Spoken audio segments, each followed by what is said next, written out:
Kanina we're discussing, parang ang galing nung ano, kasi parang bumalik yung PBB days na aura ni Gerald. Ganun ka. Hindi ko alam kung matutuwa pa ako. Ayun, wala ka rin yun.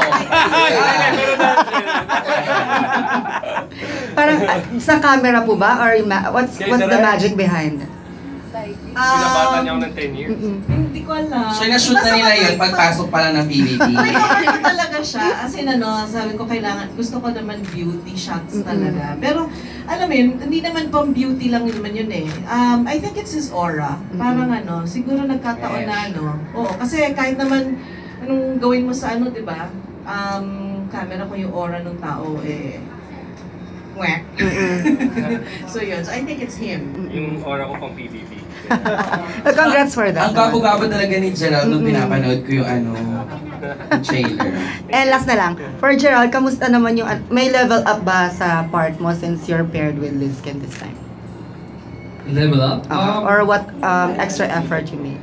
Siguro kasi syempre, kumbaga, love team na kasi sila. So parang, pag pinanood mo, parang, pag sinabi mo may project kaming tatlo, iisipin mo na, ay, sila na talaga yung di ba? Pero pag pinanood mo yung trailer and with the story, parang, on my challenge sa part ko is, paano ko iparamdam sa audience na, ay, sandali, sino kaya dapat, di ba? The man of her dreams or the man who makes her dreams come true. Yung tao na may pauna ka na, may feelings ka na, or sa tao na magbibigay sa iyo ng mga opportunities, yung mga sarili mong pangarap. So it happens to everybody.